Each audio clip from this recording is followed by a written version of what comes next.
So, our first story involves AI and how it's affecting the legal industry. Apparently, 63% of lawyers last year said they used AI for their work, and 12% said they used it regularly. So, it's becoming very popular. But unfortunately, AIs continue to hallucinate fictional case citations. So, people are getting in trouble for that. You know, it's really interesting. When I read this story, I was thinking back to the pandemic days. And if you remember that lawyer who had the issue with the video filter, and he was having trouble turning off the cat filter, which was absolutely so hilarious. Yes, that is very, very memorable.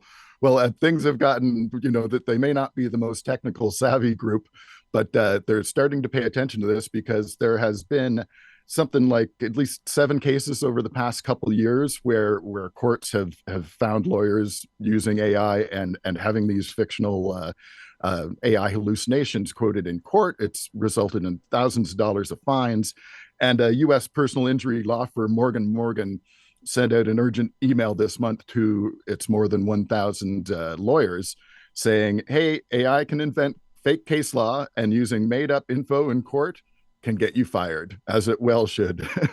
This is really a lesson actually for all professionals in terms of how much you lean on AI. And I will say we have an interview coming up a little bit later on where I talk to an AI expert about this very issue. The fact that we use AI often as a crutch, and sometimes we go too far and we lose our critical thinking skills along the way. So I think it's really definitely a lesson. Yeah, I think the moral is it might be fine to let AI help you do some research, help you with whatever. But if you're not confirming what it's telling you and you just let it write without doing any of your own sort of double checking, then that's just lazy and frankly a bit unethical.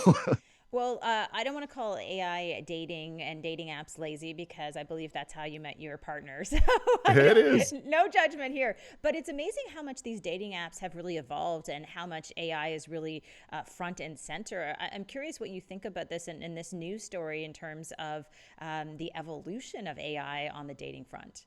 Yeah, so we've had Tinder since 2012, and now I think it's something like 1 in 10 partnered adults met their partners on a dating app. So it's not very surprising that AI is starting to work its way in there. So you find AI helping people write their profile bios, getting it to help you to choose matches, suggest messages, and I'm sure it won't just end there. You know, it's reminding me of a few weeks ago where I was talking about AI romance scams, and there was an issue, of course, with scammers out there. I mean, obviously not real people, but people pretending to be real people who were using AI from kind of the beginning of the dating process all the way through. So they were actually creating fake profile images to make them really good looking, or in the case of some guys on dating apps, they were all holding fish. I hear that's the thing. and Yes, I've seen that. it's really frightening because I think you get into the situation where someone looks to be like a legitimate person, and AI can help with the conversational piece of this. It can help with the visual piece of it. Eventually, the video piece. We are really, I think, in frightening times on that front. Yeah, and it's another thing where, beware how you're using this stuff. Having AI represent you online, like AI doesn't really understand who you are. And there's a good quote from dating coach Blaine Anderson in one of the articles I read for this saying, people using these tools are no longer communicating with one another. The AI communicates for them. So if your AI tool is well tuned enough to send fun and flirty messages, and you use those messages to land a date, that's great. But if you're not actually a fun or flirty person, then when you go on that date, the person sitting across from you is going to wonder why the version of you that they met online never showed up. Unbelievable. Well, I'm sure we can talk further about this. Maybe we should try to book an expert to come on the show and talk about this some more. Wanted to, Absolutely, because there's privacy issues. There's a bunch of other things yeah. that are important to think about here too. Wanted to ask you about this next story in terms of Elon Musk and the ISS decommissioned, his desire to go to Mars, his claims that 2 astronauts were stranded. I mean, how more convoluted can this story get? It's a busy Thursday for him. So on Thursday, Musk said that the International Space Station should be deorbited as soon as possible. It, quote, it has served its purpose. There's very little incremental utility. Let's go to Mars. Now, I hope everybody listening can understand how self-serving that is. And I'm going to talk a bit about this in a future segment, but for now, as you said, it's not only him saying, "Oh yeah, the International Space Station's of no use anymore. We should get it out of the sky so that you can spend that money with SpaceX," I imagine. On top of that, Musk is also claiming, with no evidence at all as normal, that President Biden purposely abandoned those two American astronauts on the International Space Station for political reasons. So it's a little bonkers that somebody in his position is spending time on this kind of stuff. It's just hard for me to understand. And it is definitely doing some damage to his reputation, I think. Well, I would say also when we look at issues like this, one of the things that's been happening to Elon Musk, especially as of late, is that there are people who are correcting him in community notes. And I'm old enough to remember that he introduced community notes because he was saying that you can no longer trust traditional media. And so community notes were a way that users would hold people accountable. But now he's saying, this is his recent thing, that, oh my gosh, you know what, community notes have been gamed and now we need to do something about this, especially when they don't agree necessarily with what he's claimed. And it's Yeah, just a, he thinks they need to be fixed now that they don't agree with him. it's just a total world of hypocrisy that he seems unaware that he's living within it. Well, and he's not alone.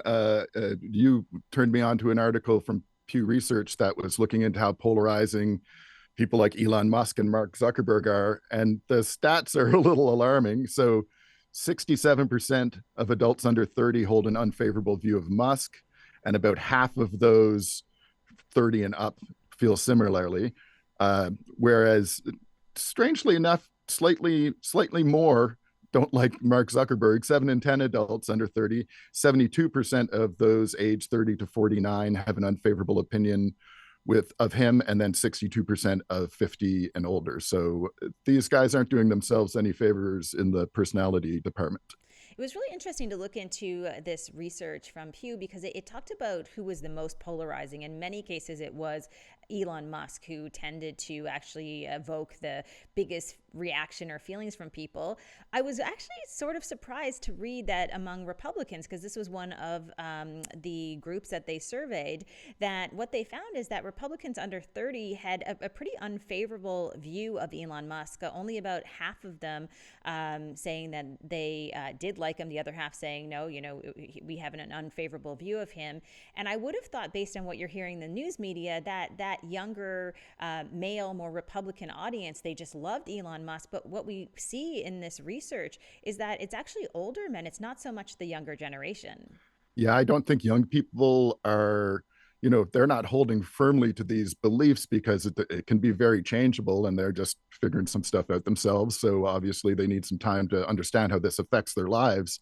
And but you're right. Just saw the Joe Rogan podcast got dethroned from top of the podcast list there by a left-leaning podcast in some sense. But it's no wonder people don't like these guys. So the newest thing from Mark Zuckerberg is Meta has announced that it's cutting back on its yearly distribution of stock options by about 10% for tens of thousands of employees, despite the fact that they're trading at record highs. And then on top of this, saying, hey, the little guys are going to lose their 10%, they just filed on Thursday a proposal so that their executive officers could earn a bonus of 200% of their base salary under a new executive plan. This used to be 75% of their base salary. Now, this doesn't apply to Mark Zuckerberg himself, but it's pretty crazy to see how tone deaf these guys are getting on this kind of stuff. So that new executive bonus plan comes just a week after Meta began laying off 5% of its overall workforce. So it's no way to be loved, I'd say that. I think you said it when you said these guys aren't doing themselves any favors. So we will keep reporting on that. Makes it hard to trust them overall. Well, this brings us to Jeff's first solo segment, The Other Mac, where he's going to unpack an announcement from Facebook that in some ways really signals the end of an era.